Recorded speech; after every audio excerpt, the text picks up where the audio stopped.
Karena yang efektif atau yang bagus menurut studi dan penelitian belum tentu realistis menurut aktivitas kita sehari-hari dan belum tentu bisa kita jalankan sebagai gaya hidup. Halo semua, balik lagi bersama gua Christian Diki. Video kali ini gue ingin membahas secara spesifik berapa kali frekuensi terbaik untuk bisa membangun massa otot dalam program hypertrophy dalam 1 minggu. 1 kali, 2 kali, 7 kali? Jawabannya tergantung dengan aktivitas dan kesibukan kamu masing-masing. Tapi bukan itu yang mau saya ceritakan di sini, tapi tentang riset jurnal penelitian evidence yang membuktikan tentang berapa kali frekuensi yang paling bagus untuk program latihan fitness yang efektif membangun massa otot dalam konteksnya adalah hypertrophy. Bagi kamu yang penasaran, tonton video ini sampai selesai. Riset yang ditulis langsung oleh Bapak Hypertrophy Brad Conforth tahun 2016 menjelaskan bahwa studi yang dilakukan ke subjek yang melakukan resistance training atau nge-gym selama 4 minggu, dan selama kurun waktu tersebut diambil sampel biopsi otot, lingkar pinggang, dan struktur tulang buat mengetahui persis result dari perubahan pembentukan otot dengan beberapa frekuensi latihan yang berbeda-beda. 3 grup dibagi jadi 3 frekuensi muscle group yang berbeda. Grup pertama latihan 1 kali bagian otot seminggu sekali. Grup kedua latihan 2 bagian otot seminggu sekali. Grup ketiga latihan 3 bagian otot seminggu sekali. Biar lebih simpel, mungkin saya sederhanakan seperti ini. Misalnya, latihan chest artinya grup pertama seminggu sekali, grup kedua seminggu 2 kali, dan grup ketiga latihan chest seminggu 3 kali. Dan hasilnya, grup yang latihan 2 kali per minggu setiap muscle group punya hasil hypertrophy yang lebih signifikan. Jadi kesimpulannya, program frekuensi latihan terbaik untuk membangun massa otot adalah 2 kali 1 minggu. Yang artinya kamu 2 kali latihan back, 2 kali latihan chest, 2 kali latihan bahu, 2 kali latihan kaki, dan 2 kali latihan perut maupun tangan. Barulah kamu bisa dianggap program tersebut sangat maksimal frekuensinya. Alasan sederhana kenapa 2 kali frekuensi per muscle group per minggu adalah karena selama 2 kali frekuensi tersebut tubuh kita mengalami juga 2 kali yang namanya muscle protein sintesis.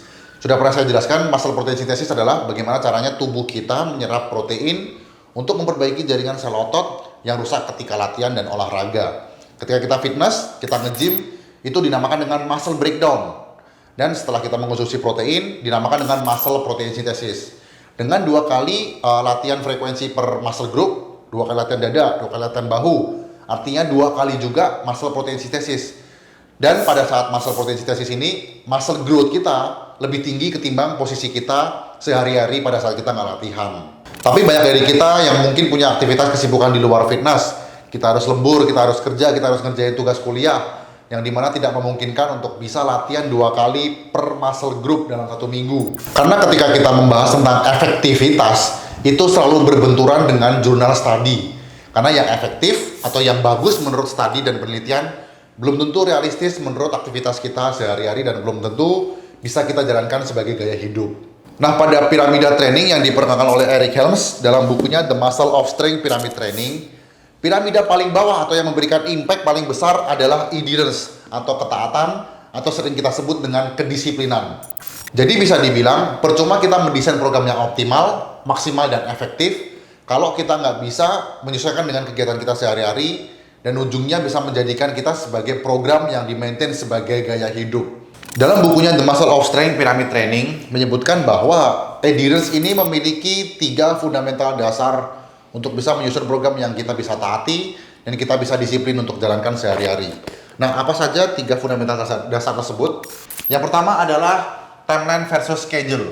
Berapa kali kita menyusun program latihan itu tergantung dengan tingkat kepadatan schedule dan aktivitas kita sehari-hari. Nggak mungkin kita nyusun program latihan seminggu 5 kali.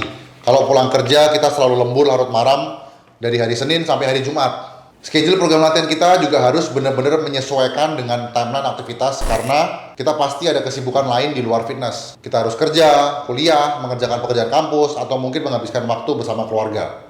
Dan rumus yang kedua adalah optimal versus enjoyable. Program latihan yang optimal belum tentu enjoy. Dan biasanya program latihan yang enjoy belum tentu optimal. Misalnya, program latihan yang optimal itu sudah pasti formnya pasti harus benar-benar teknik gerakan yang harus proper, menggunakan full range motion dan juga menerapkan progressive overload.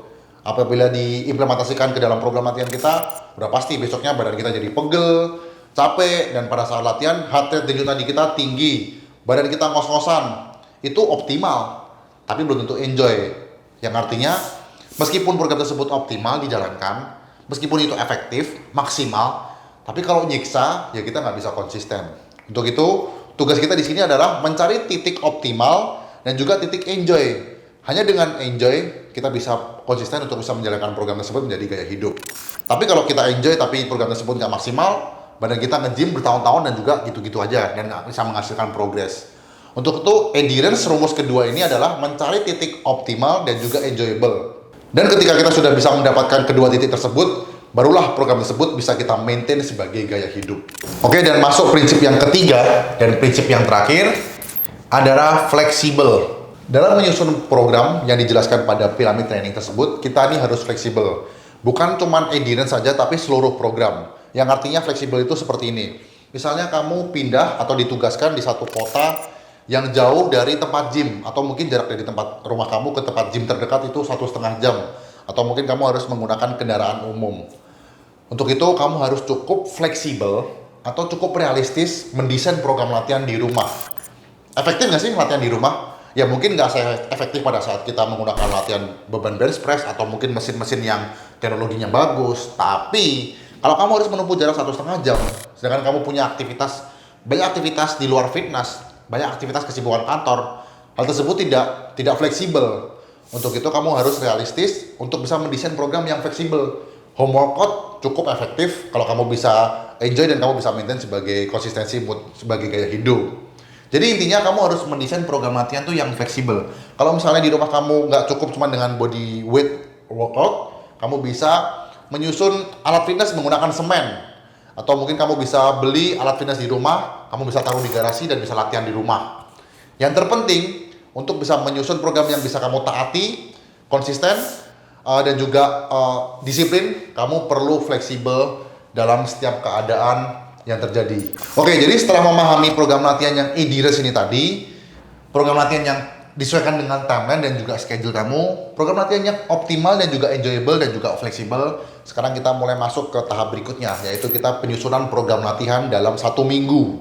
Oke, sekarang kita anggap kamu punya 6 kali waktu latihan dalam 1 minggu. Bisa dimulai dari hari Senin main chest dan bicep, hari Selasa main back dan tricep, hari Rabu main shoulder dan bicep, hari Kamis main kaki dan abs, hari Jumat main chest dan shoulder, hari Sabtu main back dan leg, hari Minggu off atau istirahat. Ini tadi program latihan yang paling efektif menurut jurnal penelitian. Karena dalam 1 minggu kamu memiliki 2 kali frekuensi per muscle group. Yang artinya 2 kali main shoulder, 2 kali main chest, 2 kali main back, 2 kali main kaki, 2 kali main tangan.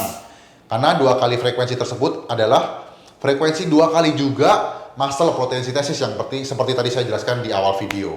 Sekarang pertanyaannya, bagaimana bagi kita yang tidak punya waktu sebanyak itu? Kita nggak punya waktu 6 kali 1 minggu. Buat kamu yang padat dengan aktivitas, misalnya seminggu cuma punya waktu 1 kali, disarankan untuk full body workout dengan memprioritaskan compound training. Buat kamu yang cuma punya waktu 2 kali 1 minggu, bisa menggunakan latihan push and pull day. Nah, sebagai informasi tambahan, berapa sih repetisi terbaik untuk bisa membangun massa otot yang konteksnya adalah hypertrophy? Menurut teori yang gue pelajarin, repetisi 1-6 berfokus membangun strength. Repetisi 8-12 berfokus membangun massa otot atau hypertrophy. Dan repetisi 20 ke atas berfokus membangun endurance muscle atau ketahanan otot. Jadi bagi teman-teman yang ingin memperbesar dan memperkuat massa otot, itu fokusnya di 8-12. Lebih dikit, kurang dikit, itu nggak masalah. Meskipun berapapun range latihannya, selama kita lakukan dengan RPE yang tinggi 8, 9, atau 10 sampai failure, RPE adalah kualitas intensitas latihan ya, itu ketiganya sama-sama bisa membangun massa otot. Tapi kalau menurut Bridges Colford, bapak hypertrophy dunia, menyebutkan bahwa repetisi terbaik totalnya adalah 30 yang dibagi 3-4 set. Yang artinya satu setnya itu sekitar 8-10. Dengan catatan harus dilakukan dengan form yang baik, full range motion, dan RPE-nya atau intensitas latihannya di skor antara 8, 9, atau 10. Terakhir dari saya, Jay Cutler juara Olympia latihan seminggu 5 kali. Jeremy Bundia juara main fisik latihan setiap hari. Arnold latihan 6 kali seminggu. Dan semuanya legend di kelasnya masing-masing, di eranya masing-masing. Berapa frekuensi latihan terbaik untuk latihan yang efektif itu penting. Tapi ada yang lebih penting, yaitu bagaimana caranya tubuh kita mendesain program latihan yang kita bisa maintain sebagai gaya hidup. Dan yang terpenting kita mesti konsisten untuk bisa menjadikan fitness sebagai lifestyle. Oke, itu saja video dari saya. Jangan lupa like, comment, dan subscribe. biar kamu nggak ketinggalan setiap kali saya update video tentang program fitness, latihan, dan juga diet. Semoga bermanfaat. Sampai ketemu di video berikutnya.